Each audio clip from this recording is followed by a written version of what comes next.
Okay, let's take some bites out of the Big Apple. We're off on a whirlwind fabulous trip to New York City for the most popular time of year, Christmas season. Let's just say we want to squeeze in a little of everything this buzzing city has to offer.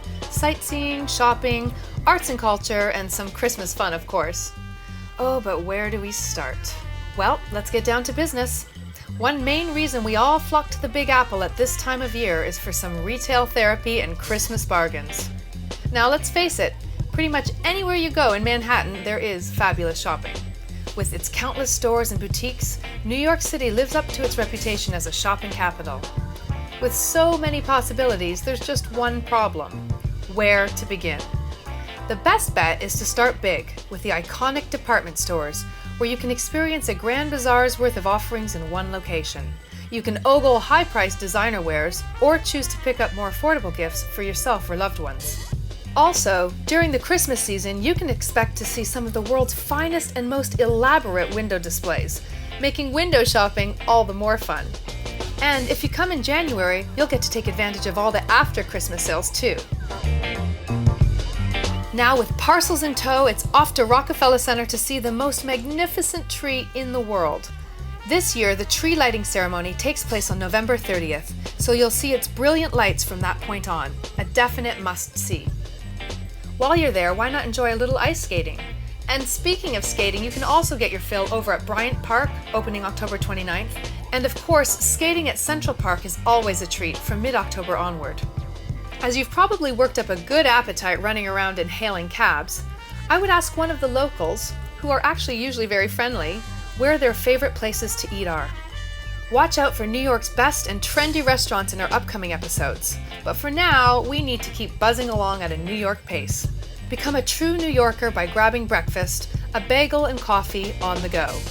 And it's off to TKTS in Times Square to queue up for some great show tickets at half price on the day. There's always so much choice, but one that's worth an extra mention is one of the season's favorite annual productions, the all-time classic, The Nutcracker, at the David H. Koch Theater at the Lincoln Center. Featuring marching toy soldiers, a glowing one-ton Christmas tree, crystalline snowflakes, and the world-class New York City Ballet. A few more acclaimed shows that you might want to fit into your busy itinerary this season would be Radio City Music Hall's Christmas Spectacular, the Big Apple Circus, and the Holiday Train Show at the New York Botanical Garden. Now it's off for a cultural experience. Whether you're looking for history, science, classics, or modern art, one of New York's many wonderful museums will fit the bill.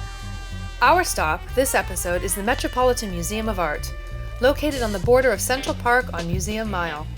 Commonly referred to as the Met, this is one of the largest and most comprehensive art museums in the world.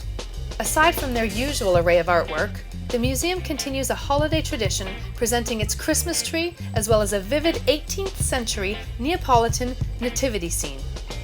Upon leaving the museum, and as you couldn't be any closer, a romantic stroll through Central Park or a horse-drawn carriage ride seems only fitting, as it's just one of those memorable things to do in this celebrated city.